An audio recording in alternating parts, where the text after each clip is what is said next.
Today there are three talks. All the three talks are very related to each other. In the first talk, we will be looking into the gates and circuits. In the next talk, we will be looking into the algorithmic part. And the last talk, we will be looking into some synthesis methods. So let me introduce our speaker, Dr. Abhay Kole. He Good has morning. received he has received the MTech degree in Information and Communication Technology from IIT Kharagpur in 2015, where he has also pursued his PhD work with Rajendra Mishra School of Engineering Entrepreneurship. In 2021, he has joined the Department of Computer Science and Engineering, GIS University, Agarpara, India, as an assistant professor. He has published more than 13 papers in peer-reviewed journals and conferences. His current research interests include reversible and quantum computing, synthesis and optimization of quantum circuits, nearest neighbor realizations, and quantum fault tolerant circuit. So, sir, we request you to start the talk. Okay, thank you, ma'am. So let me Yes. let me share my screen.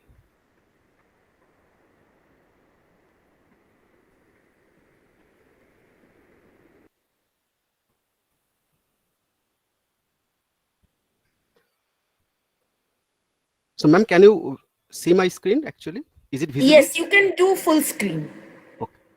Okay. Thank you. So today my talk is regarding the basics of quantum gates and quantum circuits.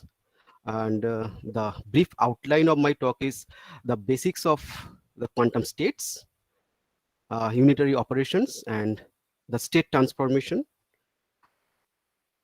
Then we go for multi-qubit quantum operation, and then the realization of quantum circuit operation and the measurement. The measurement I will discuss throughout. And finally, if time permits, we'll look into the execution of quantum circuits on IBM QX and some issues regarding execution of these circuits. So let's start quantum information. Actually, if we compare to this classical information and quantum information, the basic unit is bit. And in classical domain, the bit is actually the level of signals. One is 0 and one we denote by 1, depending upon the level or the actually the states that we actually and in quantum domain the basic unit will say qubit, which is not a signal that have certain voltage levels. It is actually a device or a element like electron or some atomic particle.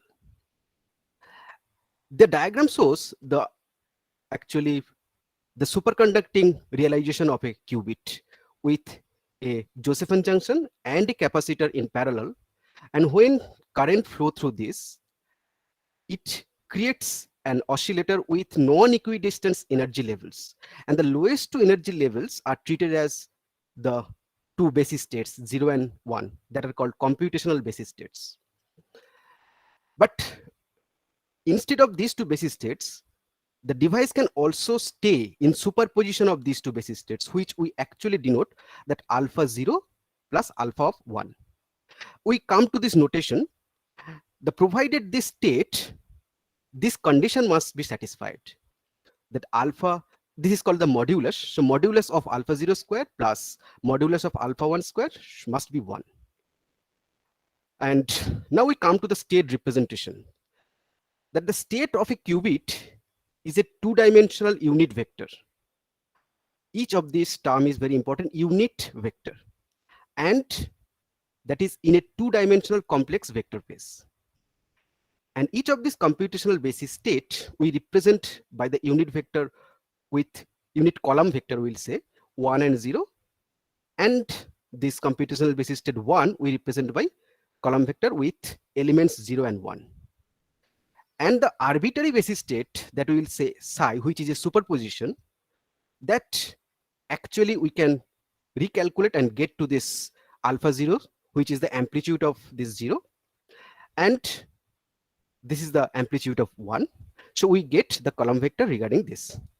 And note these are complex numbers, because the state not only carries information regarding the energy levels but also phase, and using real value we cannot encode both the amplitude and phase information of a qubit.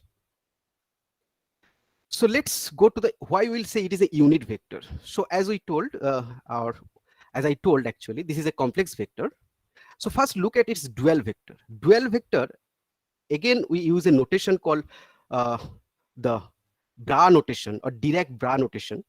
So here the elements of this vector, which is the actually originally this vector, so the elements are complex numbers, so its complex conjugate transpose, that means we'll get a row vector with all of its elements will be the corresponding complex conjugate of the original elements.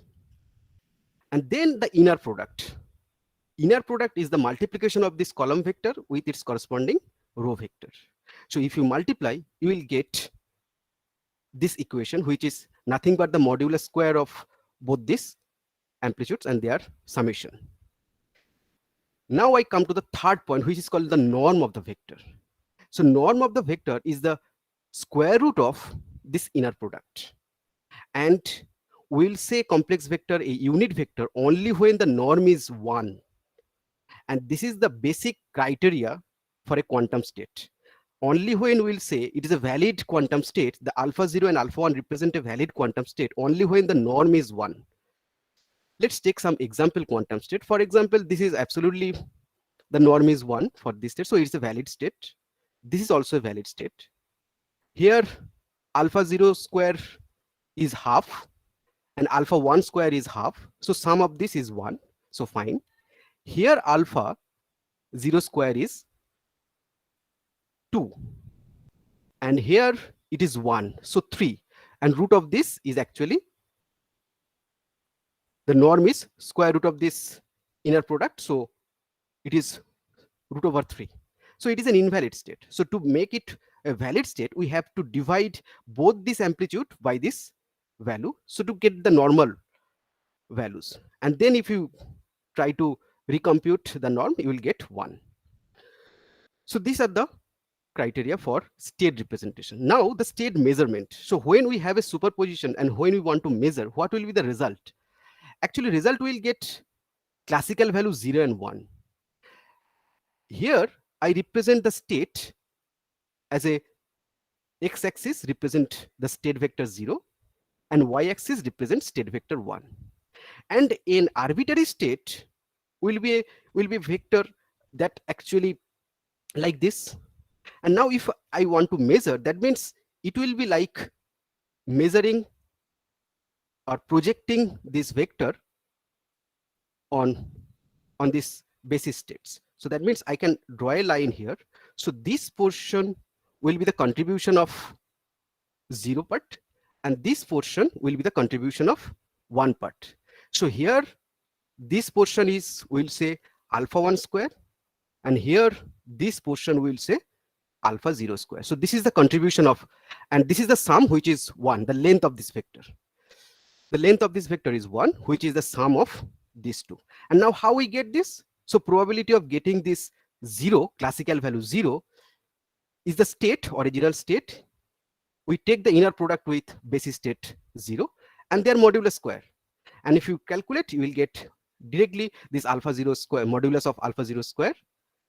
And the state will be collapsed to this state after measurement. And probability of getting 1, again you try to get the inner product with 1 and its modulus square.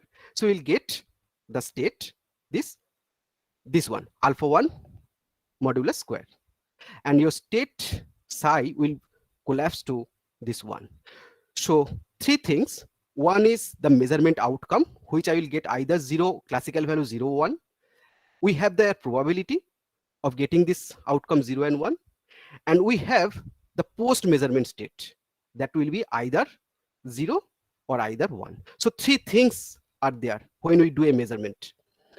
And there are other form of measurement. This is called demolishing measurement, non-demolishing measurement. We'll come to that as we see.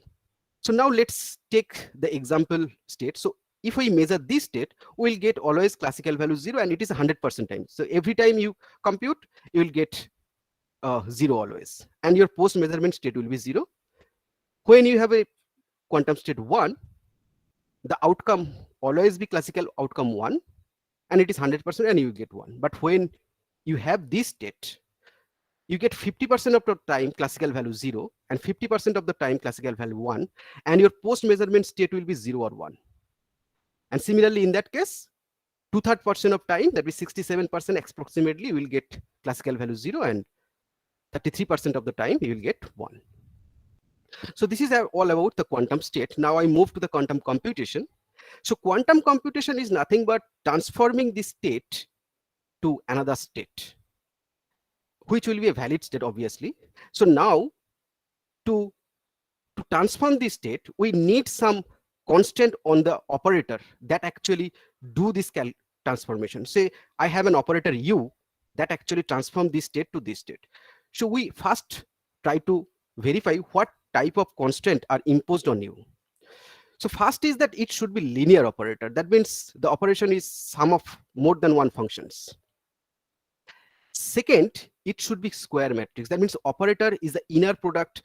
Let's take this example. So here operator u, if I want to represent, it should be the output state outer product with the input state. So if I have this operator, then only it can transform this state to this. Okay, so this is what an operator. And since they are two-dimensional row and column vectors, so their multiplication will always give a square matrix 2 by 2. And third, it must be unitary. That means if I get its complex conjugate transpose matrix, which again is square matrix, and if I multiply them, I will always get identity matrix. And this is the only constant on, you can say, quantum operation. And this is fundamental because this preserves the norm. Because as I told you, quantum state have norm. So when I transform it, it will always have its norm is 1. So after applying u, the norm remain 1. And for this part, we need this unitary operator constant, that is their multiplication with its inverse must be identity. Now we try to compare with the classical 1-bit operation with the single qubit quantum operation. So ideally we have two kinds of classical operation. One is buffer and one is not, which have equivalent realization in quantum domain, that is identity operation, and which we call Pauli X operations. But beside that, there are several other operations like Pauli YZ operation, square root of Pauli X and Z operation, fourth root of Pauli X and Z operation. There is another important operation, Hadamard operation, and there are some rotation operation around X, Y, and Z axis. So these or actually these are logical. Physically, in most of the platforms like ion trap, superconducting, or optical lattice, they actually implement physically this kind of single qubit rotation operations. So let's start with this Pauli X operation, which actually comparable to the classical inversion or not operation. So classical inversion operation is what? This is a single bit reversible operation, because from output I can directly get the input, because it transforms 0 to 1 or 1 to 0. So from the output we can directly get the input, and such kind of operation can be realized by a PMOS and a NMOS transistor. On the other hand, in quantum inversion, it flips the amplitude of the basis states. It means what? Say this is my state and this is my output state. So inversion means the amplitude will be the amplitude of 1, and amplitude of 0 will be the amplitude of this. So this is what. And now another important point is that this operation are not device, this operator are not device. These are actually some kind of microwave pulse or laser beams that you put on that device or qubit to get this kind of operation. So here, when I apply this inversion operation on this particular state, which will say this column vector, and this is my corresponding matrix or the inversion operation matrix. So what will happen? It actually just interchange their position. It just interchange their position. And another important thing is that, as I told you, the operation must have with its inverse operation the identity. That means u inverse must be the identity. But here it is a self-inverse operation. Here it is a self-inverse operation. So other form of the operations like the identity operation, as we have discussed. So this is the matrix with diagonal elements are 1 and all the elements are 0. The X operation is just opposite of this identity with, in case of only square matrix, the non-diagonal elements are 1 and diagonal elements are 0.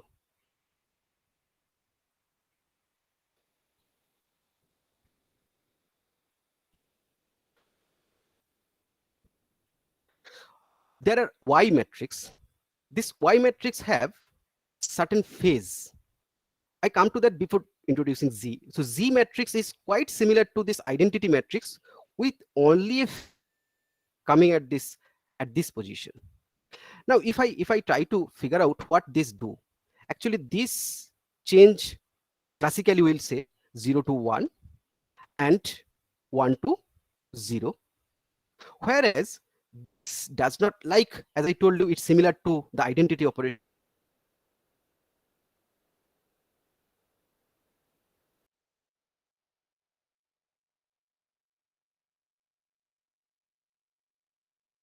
This change of this, if we measure, we cannot measure this state on this computational basis. And this Y operation can say composite operation of X and Z, which not only flips the bit value or classical, or you can say amplitudes of these states, but also changes the phase. And thus we can realize by these two operation together.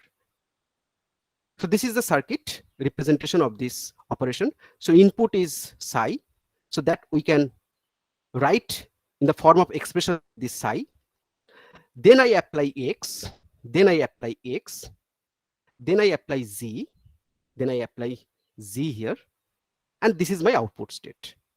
So this is the combination of X and Z operation. We can actually interpret the Y as like this. Now there are some other fourth root of identity operation like this. This is the square root of V operation. This is the square root. And these are inverse operations, V and V inverse. Similarly, this is square root of S, Z operation, and this is the square root of Z operation, and this is the inverse of this operation. Similarly, we can have the fourth root of X operation. Similarly, we can have fourth root of T operation, its inverse, or sorry, fourth root of Z operation and its inverse. Another important operation is the Hadamard operation. It is also the self-inverse. It actually, here I represent another basis state, which we call the state or plus minus basis state. This state is equal superposition of both 0 and 1. And the Hadamard basis state and the Hadamard operator actually flips between this Hadamard basis and computational basis. So if you are in plus state and if you apply Hadamard operation, you will get 0. Similarly, if you are in 0 state and if you apply Hadamard, you will get plus state. Similarly for minus also. So it not only do that, there is another characteristic is that, so when you have X operation here, or any of this square root or nth root of X operation here, you can realize this nth root of X operation by applying by using the Z operation, provided before and after G there will be Hadamard operation. So similarly, you can realize Z operation by using X operation, provided you have to apply Hadamard operation before and after that. So now I try to visualize the representation of this quantum state and this quantum operation. So quantum state, actually, if we try to visualize as a unit block sphere, it is a point on this block. So a state is like this. So this is the amplitude of 0.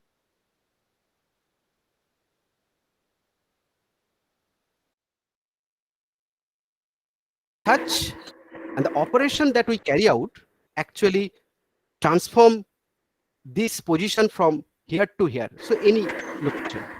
And this transformation actually we try to visualize as rotation around x-axis by this rotation gate, rotation around y-axis by this rotation gate, and the rotation around z-axis. So these three type of operation actually we perform to carry out the state transformation.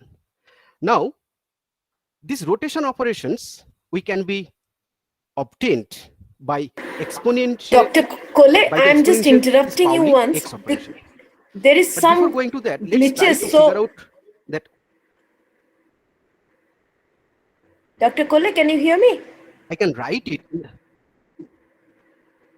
Hello? Yes. Yes, ma'am. Can you switch off the video? That will be better, so that there is some glitches in the.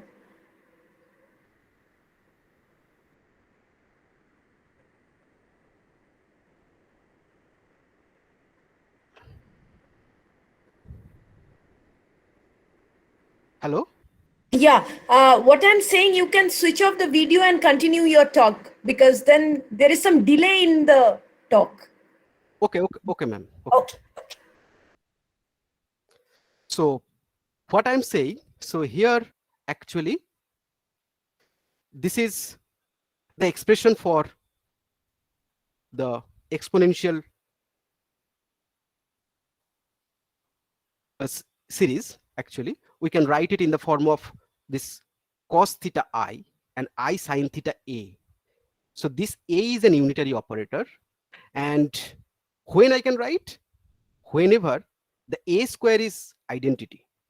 And look, all these Pauli operators are self-inverse, so their square is identity. So that's why I can directly write this in the form of this expression. Now identity means what? The diagonal elements are 1. So that means I get cos theta by 2 in this diagonal. And x means what? The reverse diagonal are 1. So in the reverse diagonal, I get this entry. So this is what? Rotation around x-axis. Similarly, I get the rotation around y and rotation around z. So there is another unitary operation which we call the special unitary operation. It is the most general form of single unitary operation by which we can approximate any arbitrary single qubit unitary operation.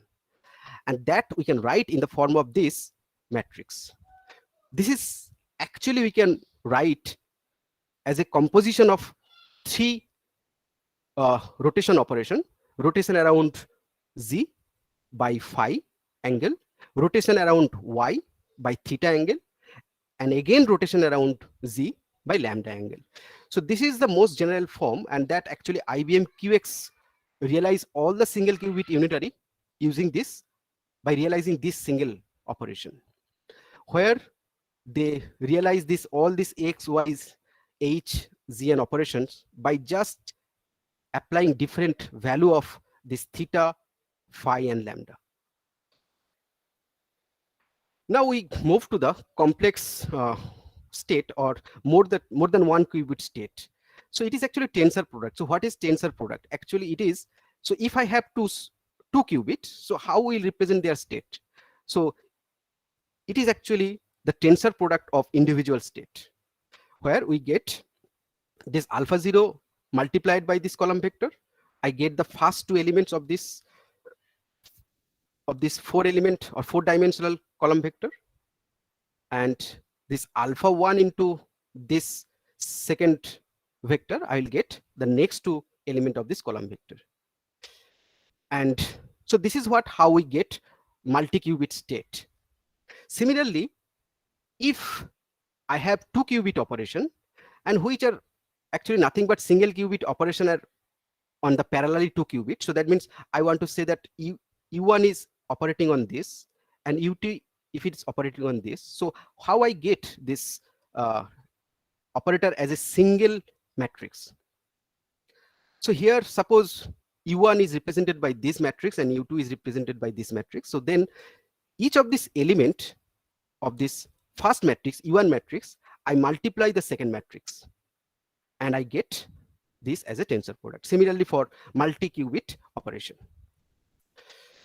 So now I move to the 2 qubit quantum operation. So classical 2 qubit gates like AND or XOR are not reversible. We can make only XOR reversible by getting at the output end one of the input. And I can write the output as an expression like this, which is nothing but modulo 2 addition operation. So then how I can interpret this? So this actually you can say it flips the logic state of B, because B will be inverted only when the state of A is 1. So this is equivalent to this controlled Pauli X operation. So it performs X operation on this target line only when the control line is 1. So it means what? I can write the classical value of this bit as the power of X. Sorry. So X operation will be conducted on the target only when the value of this control, classical value of this control is 1. So that we can write like this: X is applied on T if C is 1, or identity is applied on T when C is 0. So that means I can write it in the matrix form like this: C naught operating on this control and target. So target line will pass whatever value I am feeding at the input end. So 0 input, 0 output. On the target line, I will perform identity operation. 1 input, 1 output. On the control, I perform Pauli X operation on the target. And this is the state, input state. And now in the matrix form, we can write this and this. And we know that there's tensor product and there's summation. So I get originally in this site the identity, and there in this site the Pauli X operation. And what we will do, it actually just interchange their position of these two amplitudes, and these two amplitudes remain unchanged. So what this Pauli this control X operation actually do? So I have several possibilities. My control and target at the input end will be something, and my control and target, there are several possibility, means I can have classical values. So if my classical control value is 0, whatever my target value, it remain unchanged. It remain unchanged. And if it is 1, and if the target value is 0 or 1, then what will happen? The control will remain unchanged, but the target will be 1 or 0. But now suppose my control is in plus state, which means it is actually 0 plus 1. So if my control is in 0 plus 1 state and my target is in one of this classical state 0, let's suppose. So for this and this, I will get 0 0, and for this and this, I will get 1 1. So look, I can write this as a tensor product, but here this state I cannot write as a tensor product of two different states, because this is we call entangled state. So when I have a plus state on the control input and I have a classical state on the target, I can create this kind of entangled state. Similarly for 1 also we can get. Now if my control is in plus state and my target is also on plus state, it does not do anything, because target remain unchanged and control also remain unchanged. But even if it is plus or minus. So in both cases, it does not do anything. But when my target is minus, and if you feed either plus at the control or minus at the control, it flip the control phase, like it will become minus or it will become plus. So when my target is at this state, so it is quite similar like this row where the operation just flipped. Here control when 1, it flips the target in the computational basis, but here when control target is minus, it flips the control in Hadamard basis. This is because actually due to the fact that the plus minus are the eigen state of x, and x is a Hermitian operator, so that gives eigenvalues, and these eigenvalues actually are affecting this control qubit phase. So that means we can classify as a classical operation, as a preparation of entangled state, or we can also measure their, this is one kind of measurement actually, you can say, without destroying that particular state, provided that that state must be the eigenvector of the operator. Next is Pauli control Z operator. So here I perform, there is a little bit change in this expression, so that I perform Z operation on target when both the control and target value are classical value are 1. So I can write in the form of expression like this: I apply Z on target when both control and target are in 1. Otherwise, I will apply identity operation on this target line. So this again we can write in the form of this expression. Now I try to figure out this flipping their control and target position. So that means I apply Z on control line when both control and target are 1, and otherwise I apply identity operation on the control line. And now I try to figure out its corresponding expression. And if you calculate this, you will get the same kind of matrix. So that means this operation is equivalent irrespective of their position of control and target.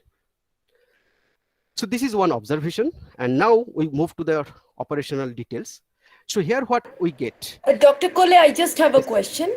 Yes, Such kind of observation that you have made, like if you flip the control and target line, which does not affect it. So these has got importance in the context of the physical realization, right? Yes. Yeah.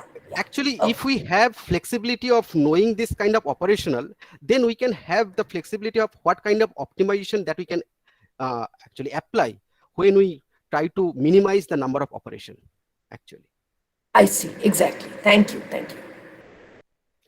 So again, if we try to figure out control and target, and the after transformation, what will be the control and target for the classical value? As I said, it is quite similar to identity operation. So I'm not going into this identity operation. Only thing is that when both control and target are 1, I get this negative sign here. But when my control is in plus or minus, and target is classical 0, it will not do anything. So it remain plus, minus, and target as it is. But when the control is plus or this minus and target is 1, then it will flip, it become minus and it become plus, and target will remain unchanged. And another thing is that when you do this as plus minus, or this is also in plus minus, so this actually create the entangled state with the target state on Hadamard basis. So that means I can write it in the form of 0 plus, in case it is plus, plus 1 minus. So for control is in plus and target is in, if it is also in plus state. So this is one kind of entangled state I'm getting. But here again it is similar to, because the Z operations, the eigenvalues are, sorry, eigenvectors are this 0 and 1 are the eigenvectors of Z. So that's why I'm getting this kind of behavior. So now from this, we can directly get a particular relation of identity relation like this. I want to realize the control and target of controlled X operation with their interchange of control and target. So this is what actually I can realize the X operation by on Hadamard basis by applying Z.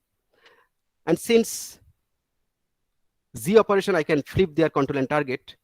And again, I restore this Z operation I can realize by controlled by X operation here.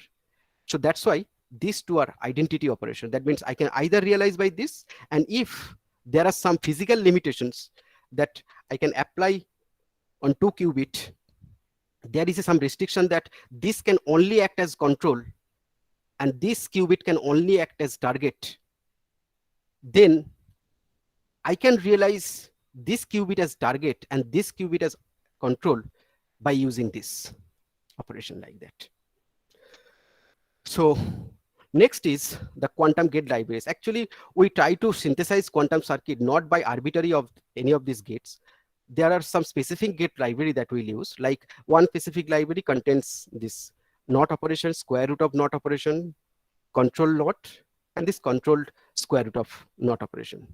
This library is considered universal via approximation because all certain operations we cannot implement exactly.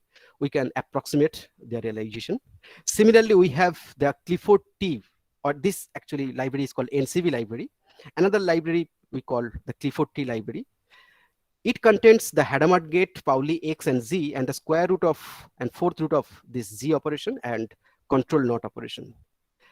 This is again a library which will say importance for fault tolerant computation. And again, this not exactly realize all possible operation. So that's why it is via approximation. But physical device, yes.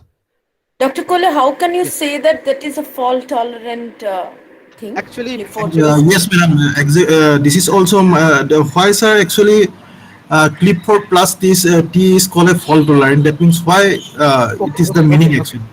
Actually, look, actually we have how many types of fault that can appear in a quantum circuit.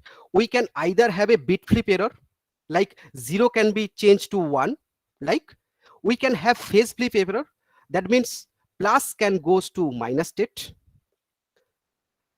or we can have a combination of this. For example, suppose I have a state like say 0, 0, 1 plus say 1, 1, 0, like this state. So here this state can have changes like 0, 1, say 1 minus say 1, 0, 0. So what happened? So here one of the bit flip error occurs here, is that in that position, and one phase flip error occurs also.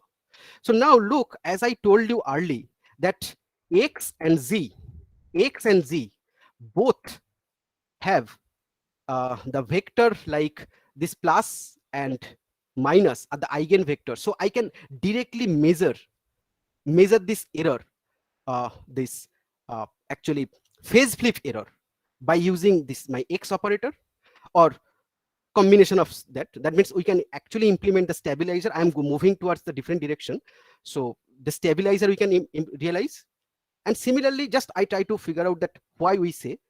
And similarly, this phase I can measure by applying, this is for phase. And similarly, this bit flip error I can measure, since 0 and 1 are the eigenvectors of Z. So by applying this without destroying this state, because if we destroy, my computation will become meaningless. I have destroyed the computation completely. So without destroying the computation, I want to measure their error. So both kind of error can occur, but how I can measure without destroying that state?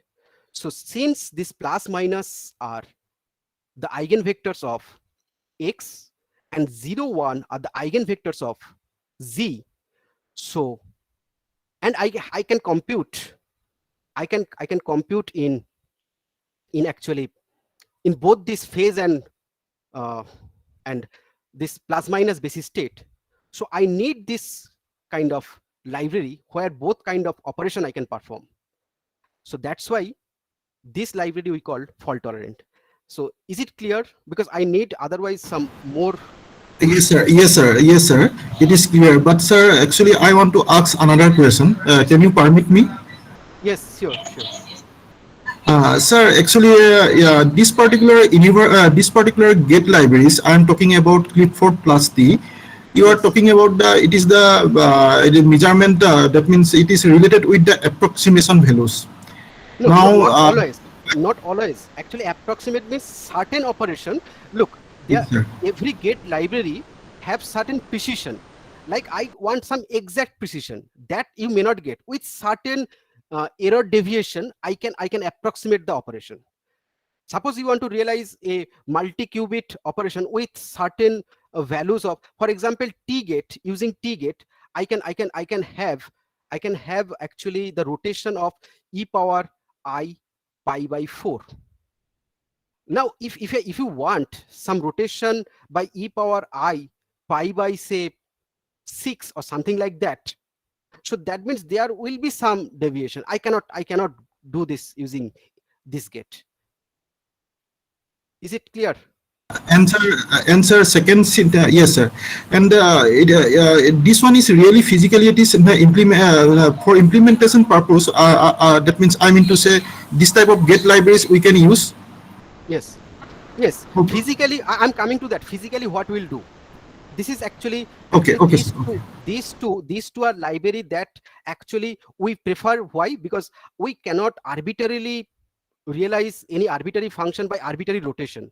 Our limitation is that we can actually go by logical gate. Like in case of classical circuit realization, we directly never try to realize circuit by using transistors. We go by realization by logic gates, and then the logic gates will transfer into the physical gates, right? So similarly here also we try to use these logical gates to write our algorithm, and then we write a tool that actually transform these logical gates into the physical gates. So I come to this, but Yes, okay, yes, sir. Yes, I am getting. Yeah. okay. So here, physical device, as I told, we may have these rotation gates, we may have these control NOT gates, we can have the square root of control NOT, we can have square root of swap of some other gates. So this is physical gate library. And now I move towards another important multi-qubit operation, which we call control NOT operation. This is an important operation because using this gate, I can realize any classical reversible or any classical reversible function, I will say, in quantum domain. So what it is, it actually perform the or flip the state of the target only when both the control qubit is 1. So we can write in the form of classical XOR expression like C XOR AB.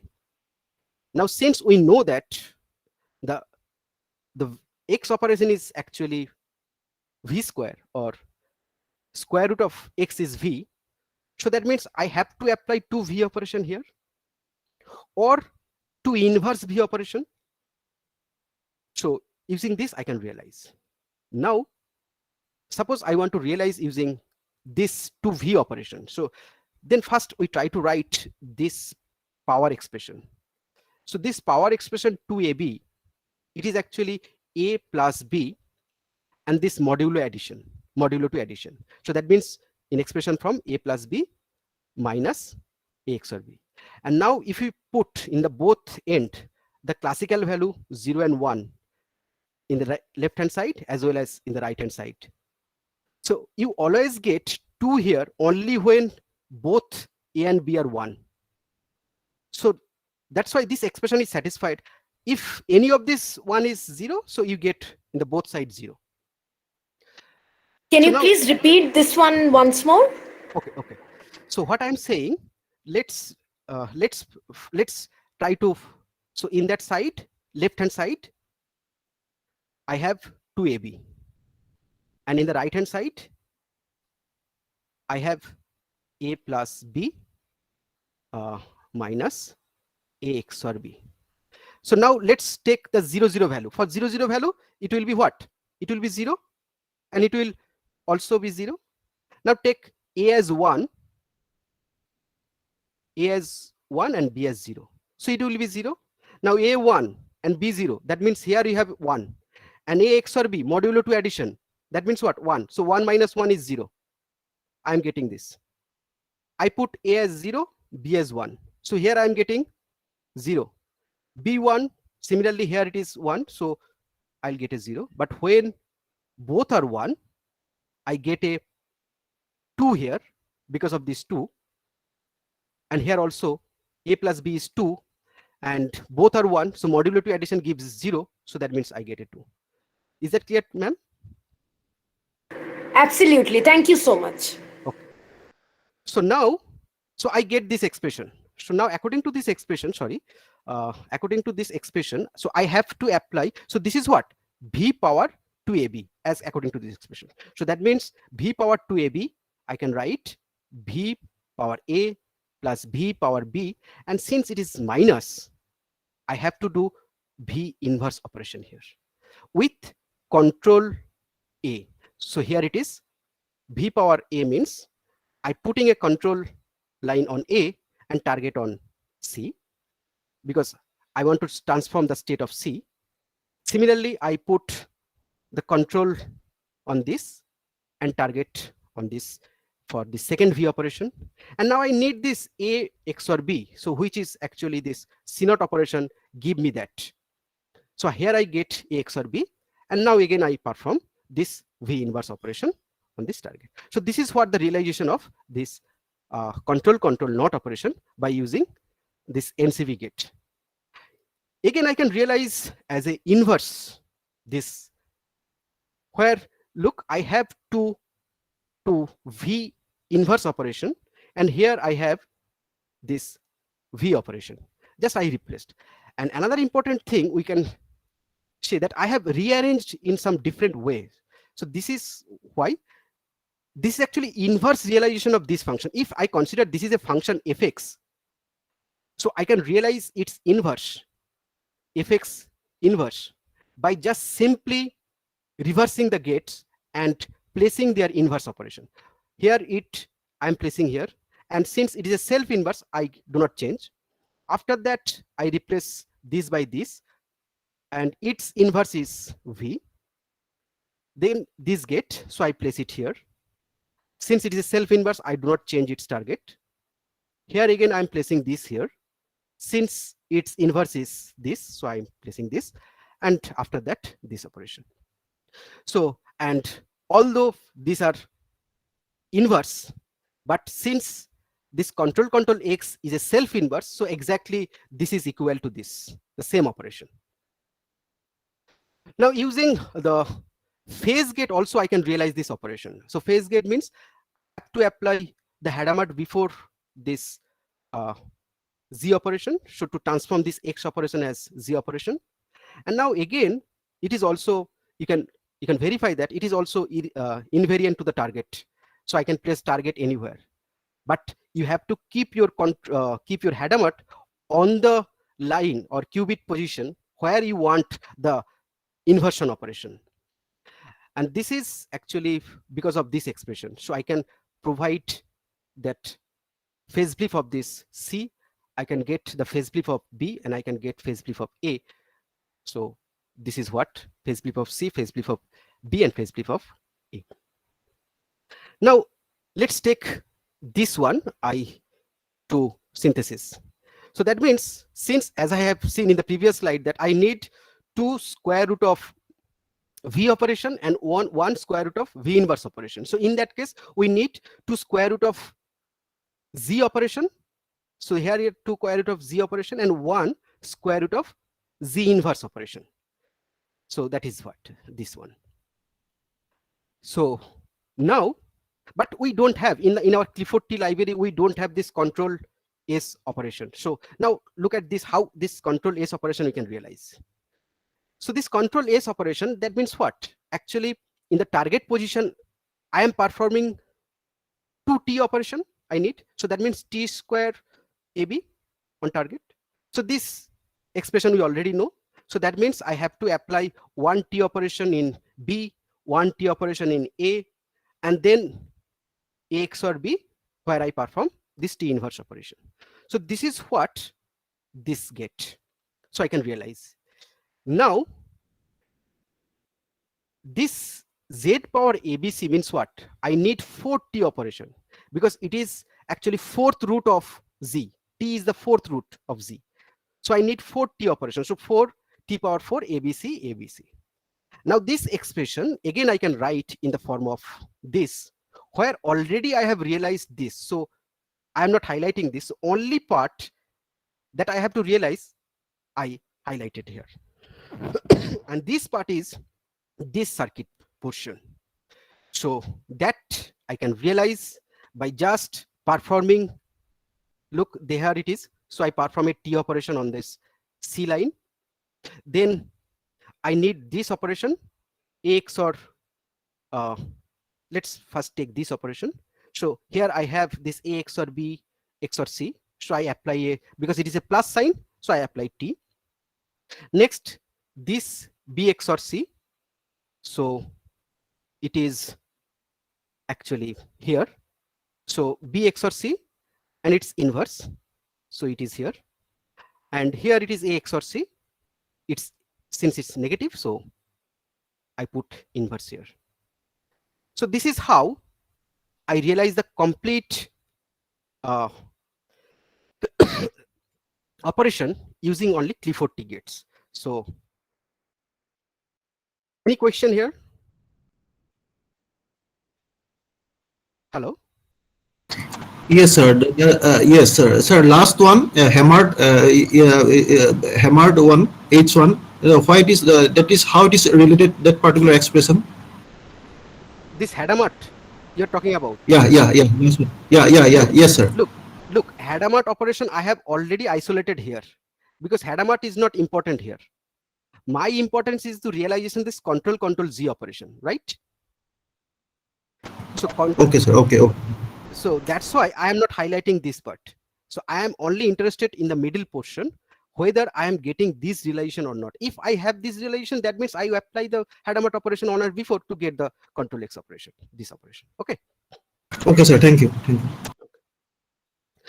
So I can have the arbitrary number of control qubits and target, and that I can realize by using two control and CNOT operation by using this hierarchy. But limitation is that if you have n control inputs, then you need 4 into n minus 2 control NOT gates. And one important thing is that here this ancilla qubits may be in arbitrary state. It can be in any arbitrary state. And when you have only constant ancilla, all are in 0, then you can realize using less number of C2 NOT operation by using this kind of sequence of control NOT gates, two control NOT gates.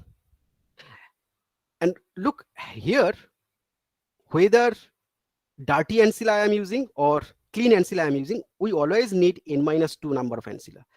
Another clever technique is presented where we can reduce the upper limit of number of ancilla when we directly use this kind of recursive structure to decompose this multi-control NOT operation. So the summary is that we have quantum algorithm that we want to specify. We may use initially this logical gate library to realize the operation. And then we have technology specific gate library. So the library for this, I have say L1, I have library for this say L2, and I have say Ln.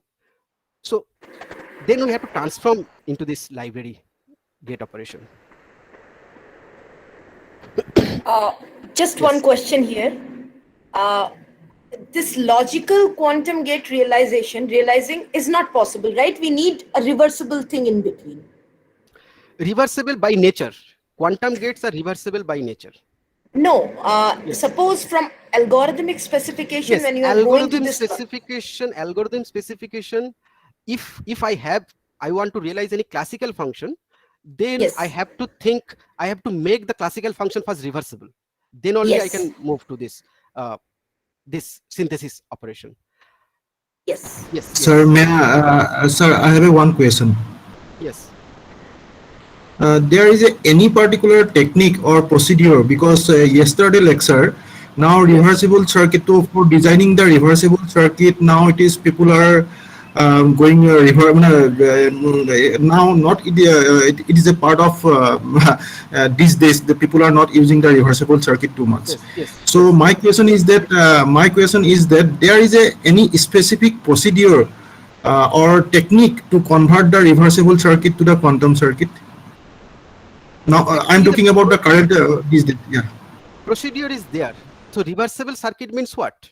You have a circuit, you have a circuit where each of these gates that you are applying, that are reversible, right? Now when you try to transform it, that means what I'm talking about, just I have talked, that each of these reversible gate you have to decompose into either using these NCV gates or using these Clifot gates. Okay, is that clear? Okay, okay, sir. Okay. Yes, sir. Yes. Thank you, sir. Thank you. So now the technological realization issues. Issue number one is that, as I told you, that for example, in case of our IBM's QX or this IBM QX support the limited set of gate operation, the single qubit, the special unitary operation, SU2 gates, and 2 qubit control knot operation. And now if you have a quantum circuit containing any arbitrary either Clifford T or NCB realization, to execute in this platform, you have to transform all the gate operation as this gate operation using the single qubit unitary operation and 2 qubit control knot operation. Second issue is that the noise. Let's take an example that I want to prepare the Bell state. So Bell state means it is an entangled state with 0, 0 and 1, 1. So as I have already discussed that we have to first get the superposition plus here, and control is on plus state and target is on classical 0 state. So we get this 0, 0 and 1, 1 state. And now if I want to execute this circuit on any of this quantum processor by mapping, suppose I map this qubit here and this qubit here, then this operation actually I have SU2 realization as I just go back few slides where I have discussed it here. So here actually SU2 have realization as pi by 2, 0 and pi. So circuit that if you want to execute, you have to first change this gate as pi by 2 parameter, 0 and pi, like this. Sorry, I made a mistake. Actually first is 0, then pi by 2 and then pi. Okay, anyway, so this is what. And second, here again control X. So X operation is actually C0 gate is there. So after getting this operation, so here I have U gate and here I have C0 gate. So then transforming these two gate and then mapping these two qubit here, I can execute this on this processor.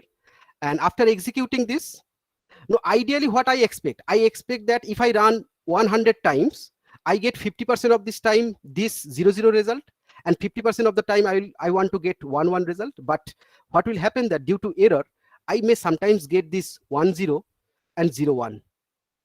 This is due to this decoherence and gate errors. So when we go for quantum circuit realization, we have to minimize the number of gates by using optimization technique to reduce the chances of these errors occurring. And third is that the nearest neighbor architecture. So physical qubit adjacency limits the 2 qubit operation. That means in IBM QX architecture, so 2 qubit operations can only be performed on 2 qubits that are coupled by some resonator. So if I have a 5 qubit system, if all are connected or coupled, then I can arbitrarily perform any 2-qubit operation between any 2 qubits.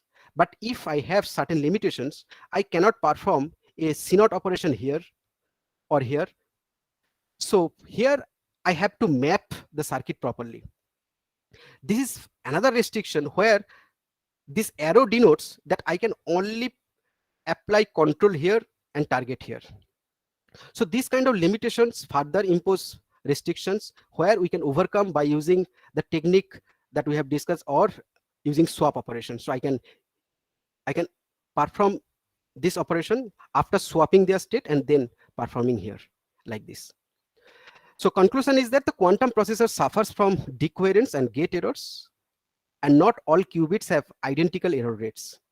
So realization of quantum algorithms with minimal number of gates and depth is essential to improve the reliability of execution. That means we need tools or synthesis methods that actually have give us circuit with minimal number of gates and depth. And final issue is the nearest neighbor architecture that incorporates additional overhead. So mapping with minimal number of additional gates is an NP complete problem, and we always try to realize such problem using some heuristics. So this is what. So thank you, and here it is my end of this lecture. And now I actually, if time permits, so I move to the physical demonstration. May I? Yes, please. We have enough time. Okay. So actually I go online because I am in Windows system, and so here, if all of you can, if you have available your system, you can also do with me. If you type IBM QX, you will get this IBM quantumcomputing.ibm.com, and if you go to this URL, you will directly go here. So not exactly here, what I will say. So let's click on this. So if you click on this, since I have already registered, so it give me this window. And if you are not registered, the registration is free, like Google and Gmail account that you are creating. So registration is free, provided that if you have a free registration, you cannot get access to all of this high qubit or multi-qubit like 50 or 64 qubit quantum processor. You may get only 5 qubit quantum processor for execution of your quantum circuit. And all the number of qubits, high number of qubits for you have to pay. So here, Dr. Kohler, 16 qubit is also paid. Yes, I actually not, no, 16 qubits right now not available, ma'am. Okay. I just show you that which are available. So now here from you can click this launch composer. If you click on this launch composer, you directly get a window here. So let's remove all this. So you need at least one, so you cannot remove all the gate, all this, and you can delete all the gates. So here you can add visually, you can add as many qubits as you need, and in that side you can visualize the quantum instruction, quantum assembly language instruction. You can also change this to Qiskit. Qiskit is the free open source development kit for that actually IBM provided for your own system local, that if you want to implement the quantum circuit in your and execute quantum circuit in your local system, there is a development kit that IBM provides that is called Qiskit. So in Qiskit, actually it is a Python based programming environment. So where if I have this number of qubits, so I need similar number of classical register. So 3 qubits, that means I need a 3-bit register. So if I remove 2 qubits, I need 2 qubits. So here you can see that I have a 2-qubit quantum register. I have 2-qubit classical registers. Now I construct a circuit like this using 2-qubit quantum register and 2-qubit classical register. So this is what, and now I can apply this Hadamard gate here. So look, here I can visualize that it creates the second, because this is most significant bit, this is the less significant bit. So less significant become 0 and 1 position, and the first significant bit remains 0. So I get Is it visible to all of you, or I may? Yes, it is visible. Okay.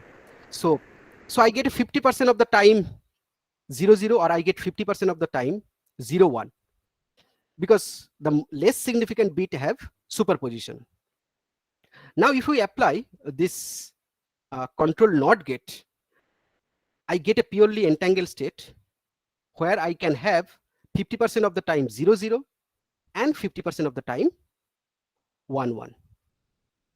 Now if I want to execute it, so before execution, that means I need to apply the measurement operation.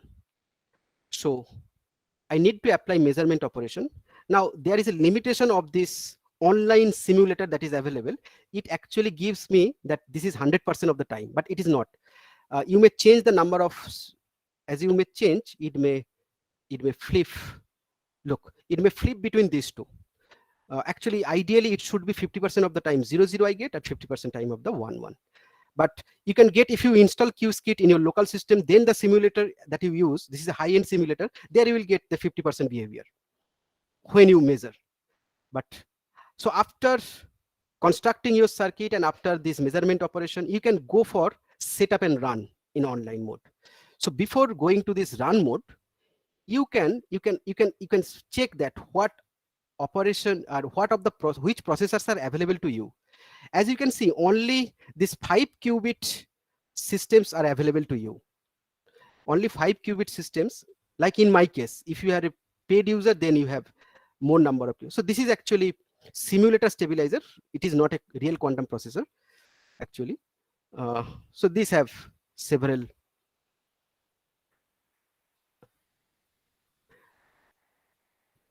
These are all simulators. So I'm going to the real quantum processor. So real quantum processor have only 5 qubits, and there is 1 qubit system also there.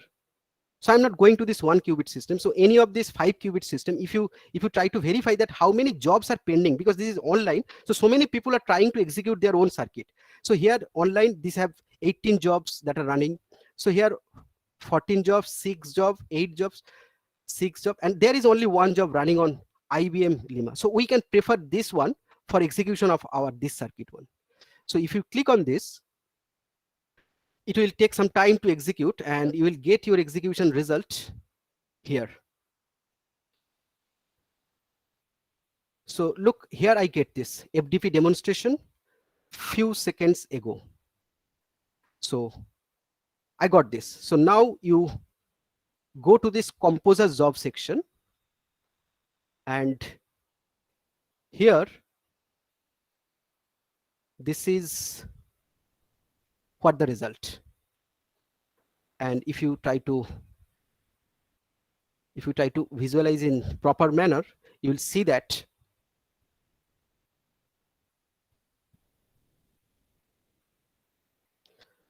so here at the bottom end you will get that details. So look what I have said. So this actually transpiled as this circuit. So at the physical level, it actually realized as this rotation and the square root of x and another rotation gate. So this is one transpiler, the online transpiler that actually are there. So it actually transpiled in that fashion, and there again this control NOT as it is. And now here is the result. So we get 0 0 as well as 1 1, but we also sometimes may get 0 1 and 1 0. So this is due to the error that are present there. So here is all about the execution of the quantum circuit in IBM's QX architecture. So thank you. And if you have any questions, you may ask. Firstly, thank you very much, Dr. Kole, for giving such a detailed talk. I would now request questions from participants.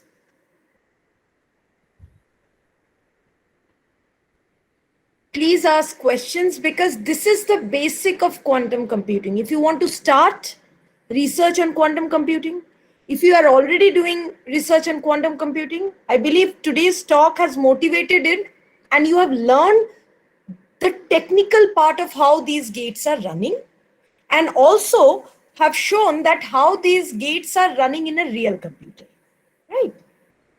Any questions?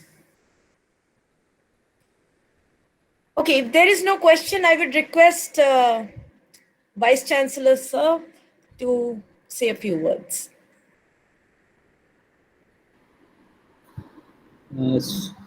So here I'd like to thank Dr. Abhay Kole for this wonderful presentation.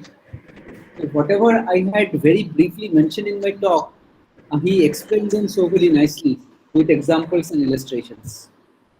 So I believe at least the concept of quantum gates and how they work and what is their interpretation, that is somewhat clear to the participants.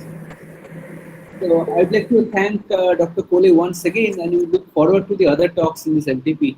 So I'm sure they will be equally interesting. Thank you, Thank Doctor. you. Thank you, sir. Thank you, sir. Now I would like to present on behalf of GIS University, I would like to present a small token of appreciation